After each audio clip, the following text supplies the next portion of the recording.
Hi, this is Sheree da Costa from the Dancing with My Mother YouTube channel. I hope you're having a great day today.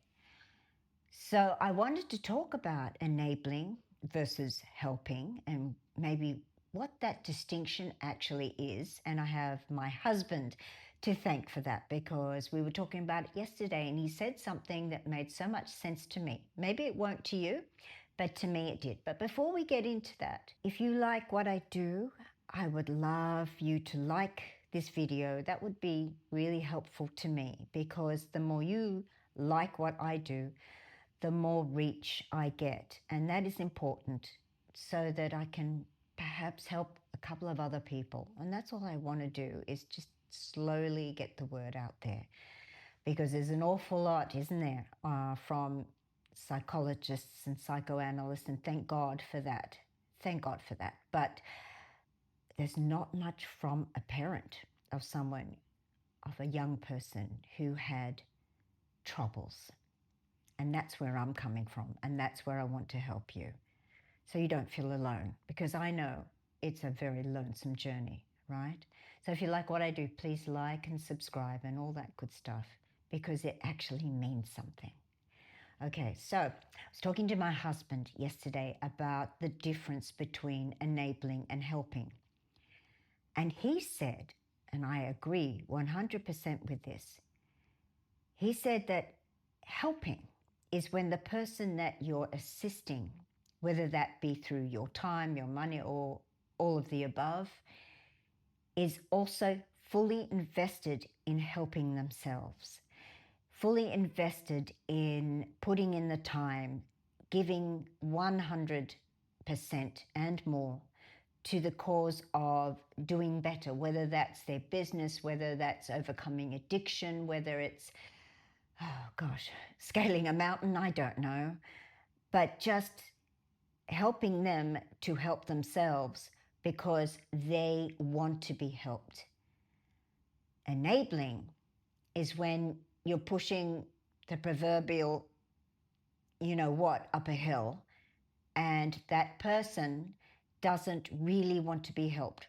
Or they say they do, but when it comes to doing the work and putting the time in, they're not invested. And that's the difference. And I think that's very, very, very good explanation of the difference between enabling and helping. And it made me feel a lot better because with my son, I have spent long hours blaming myself. I enabled too much. I did too much for him. But sometimes I actually was just helping him. And at other times, I was enabling him. And now I can see a little bit of light at the end of my particular tunnel in that I don't have to blame myself for everything that I did. Sometimes helping him was warranted. So if you're grappling with that and that helps you to not feel so guilty, because boy, do we ever know from everything we've ever read or seen on YouTube or heard from our counselors that you've got to stop enabling them. Maybe it's not all bad. And that's good, isn't it? I think so. In preparation for this video, I thought, well, I should go back on YouTube. I shouldn't say back on, because when I was going through all of this myself, I really wasn't looking at YouTube. There wasn't that much out there. But there is now, and some of the people on there, and you should check them out and carefully check who they really are. But there does seem to be some very good and knowledgeable people out there. However, no matter what they say, they are not living your experience, okay? So take what you can from them. And in the course of looking at research for me for today to talk to you, I realized there's not that much that has changed in how you should approach someone with troubles and trying not to enable them all the time. But I thought there were some good points here. For example, the nagging and the preaching. Basically, when we play bad guy, that just makes them feel guilty, and it makes them feel worse about themselves, which then justifies them going out and doing exactly the behavior you didn't want them to do yet again. And then we end up in this cycle, and it's never ending, right? And it's very hard not to do that because you're just trying to help them. But it is actually true that nagging and preaching is not the answer. It really doesn't help the issue. The loved one, they feel so sorry for themselves. They don't see anything outside of what's going on just here in their own heart and soul. So all of that is just noise, and it makes them feel sorry for themselves. And we don't want to justify their next binge on whatever it is that is creating the issue for them. If you're a parent of someone who has troubles, you would know what I mean when I say they turn around and they actually fling it back at you and say, well, you're the issue, you're my problem. It feels terrible. And then we get guilty and all the rest of it. We need to preserve ourselves, and we need to help them at the same time. Delicate balance. One of the things that came up for me, that stood out for me when I was going back through some of the psychotherapists' recommendations, is apparently, we want them not to say you're the issue, but to look at themselves and say, maybe I'm the problem. Now, what I haven't got to the bottom of is, how do you do that? How do you stop them blaming you and getting them to look at themselves? And I think that's a really key issue. So you will have to do your homework. How do I make my loved one not blame me, but perhaps look back at themselves in the mirror and go, I'm the problem, but without feeling bad about it, and then want to do something about it? Now, I think that is a lot of that you would learn if you were doing psychotherapy with somebody, private counseling, even going on YouTube. But it's a very interesting question. And this is just my opinion. And I didn't do this because I was so mired in hurt and pain and trying to help my young person. But I think you probably need to do something like Al Anon, or a counseling group for that particular problem. Here in Australia, we have Narcotics Anonymous. We also have Family Drug Support Australia. And depends where you are in the world, but the face-to-face groups are apparently the way to really get some tools to help you help your loved one without constantly being on the defense yourself, and also putting them on the defense. And I have that from the horse's mouth, a friend of mine who has been through similar things to me, and she swore by Narcotics Anonymous, or NA as they call it.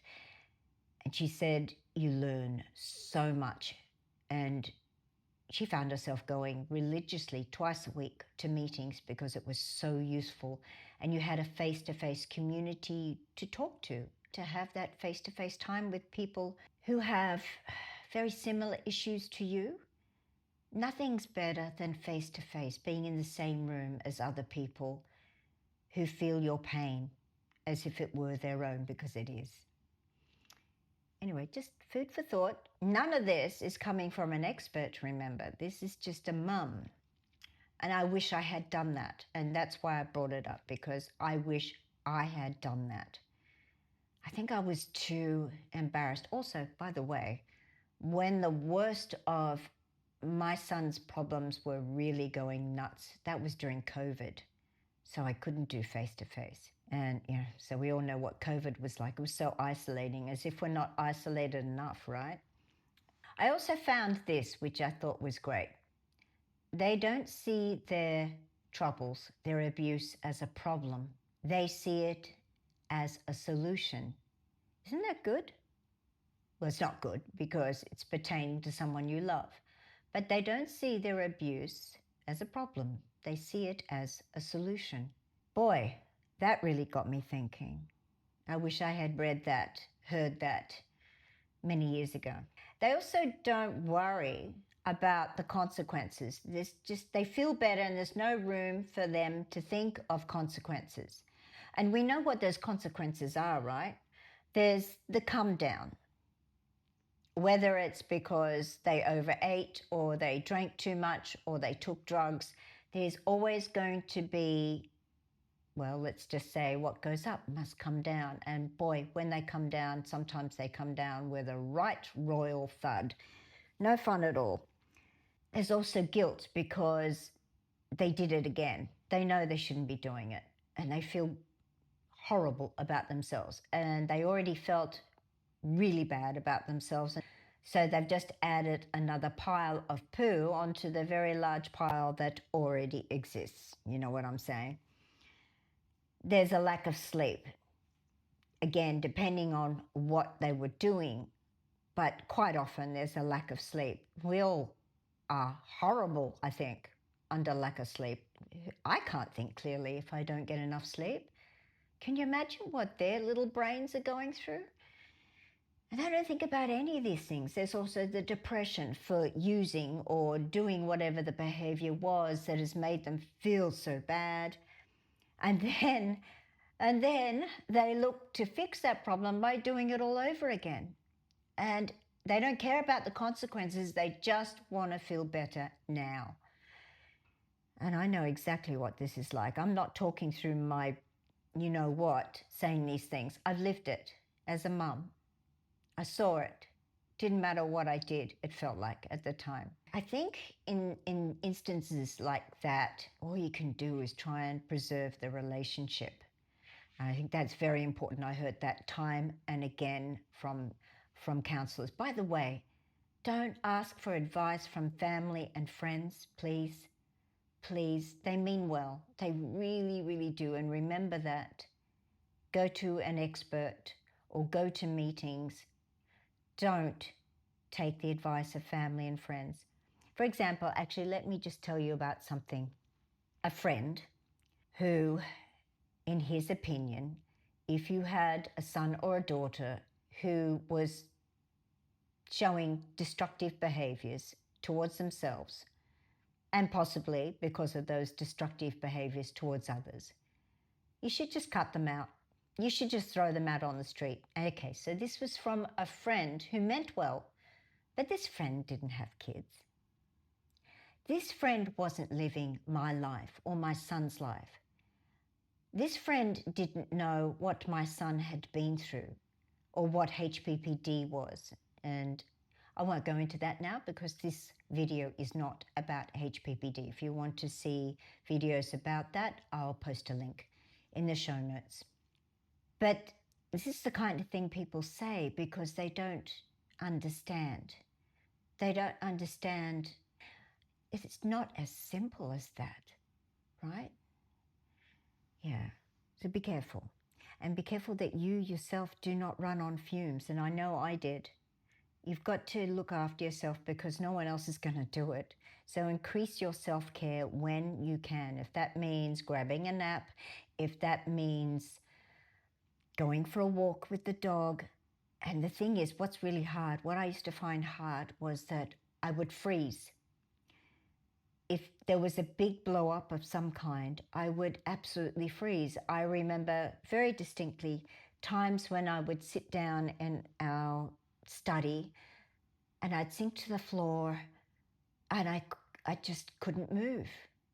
Sometimes I'd cry, sometimes I'd just stare into space. It was so hard to get off that floor sometimes. But don't do what I did. Try not to freeze. It's better to keep moving. Even if everything feels robotic, keep moving. And what happens is that gives your mind a little bit of space to start to make a plan for whatever it is you need to do next. Or call your therapist. Or go to a Al-Anon or a Narcotics Anonymous meeting. Whatever it takes to give your head a little space before you start reacting and doing stupid stuff, or before you freeze and can't do anything at all. again, from my own experience. I'm not much of a person that sits around and freezes. Some people go to bed and don't get out. I understand that totally. My frozen moments would be brief, but they're horrible. It's like hell. And I don't want you to go there. So try not to freeze. And, really don't take their behavior personally. You're the person who's probably closest to them. And so their self-esteem issues and self-hatred issues get reflected back on you. They're just deflecting back to you. What they say isn't true when they're in the middle of some kind of substance abuse or guilt trip or whatever it is they're going through. Try not to take it personally. So easy to say, right? But it's important to try and remember that. And this is where the sleep thing comes in, because if you can get enough sleep, then when they land all that crap on you, it's easier to go, that's just the trouble talking. That is not my son, my daughter, my loved one. So try to get some sleep. Very important. But when you haven't had sleep, when they start calling you names or saying some really horrible, hateful things, then you take it so personally, and then you bite back, and then you get back onto that rabbit we were talking about earlier. No fun at all. And if you have boundaries, whatever they are, even if they're not right in terms of what the books say and what the psychotherapists say, make sure you stick to them. That was something that I wasn't very good at. I'd go, right, that's it. I'm not going to let him do this, that, or the other. And I'd stick to it for a while, and then I'd fall apart. And this is where I think if I'd gone to Narcotics Anonymous, I would have had a lot more tools ready to be stronger and to hang out longer, because I know it actually works. It worked for my friend, really worked for my friend. So there's that proof again that I needed, which I didn't get in time. And I thought that I was too busy trying to handle everything to go to those meetings. That was definitely the wrong thing. So I would love you to not do that. The other thing that occurred to me is when we're talking about troubles, addictions, just remind yourself sometimes, and this is where our own compassion comes into it, what are you addicted to? Have you ever asked yourself that question? Is it coffee, tea? Is it a social drink every second night? Is it a glass of wine while you're making dinner? Is it food? Or is it dieting? Is it exercise? And is it easy for you to just stop? My addiction is my morning coffee. I only have maybe one or two a day. But that first coffee, it's all I think about when I get up in the morning. And if I can't have that coffee because I've got to go have a blood test or something like that, some reason, I've got the poos. I mean, seriously, I can't cope. And that is really an addiction, or it's a dependence, definitely. Apparently, there is a difference between dependence and addiction. So whatever that is, I have it. And you probably have it too. So be honest with yourself. What is it that you can't go without? And is it easy to just stop? So then think about your loved one and go, if I can't give up my coffee, or I can't give up my morning exercise, how much harder is it for them to do that? I think one of the hardest things for young people who have drug addiction is that eventually they're going to get caught. And I understand they have to pay the price for that because it is illegal to carry drugs. Where it gets really sad is when a young person gets charged, and then that charge follows them around every time they're applying for a job, where having some kind of criminal conviction against them is going to make finding a job that much harder. Even if it's only a minor conviction, it doesn't matter. It still says conviction, right? Or trying to get a visa to travel overseas. I've got friends who have gone through that because the young person doesn't think about tomorrow, as we discussed earlier. All of that's so hard. Thank God we don't get convicted for having an addiction to coffee, right? I would be going nowhere and getting no job anywhere, anytime. All right, I think I've rambled on enough, but I will just finish with a couple of things. You may have heard a saying, you're only as happy as your unhappiest child. Boy, that was me a lot of the time back in the day, and it's wrong. So try not to base your level of happiness, of joy on your troubled person, because it's not fair on the rest of your family and it's not fair on you. I know how hard it is to not feel that way. It's really, really hard. But try not to base your level of joy on your addict or your troubled person. Also, connect with us, find joy in doing other things, take up something new, something that can just take your mind away from worrying 24/7 about your loved one. And don't be frozen. Doesn't work. I'll just finish up now, but before I do, could you please like and subscribe? And the more that people do that, the further my little contribution to helping goes. So it is actually very important. So I just want to finish with a little story from a Russian ballerina friend way, way back. As I've mentioned before, I used to be a dancer with the Australian Ballet Company. And I was a young and up-and-coming soloist, I think at the time. I wasn't yet a principal. And I came into the studio one day and there was a change room, of course, and this wonderful ballerina, Russian by birth. And every day she would turn up for class with a big smile on her face.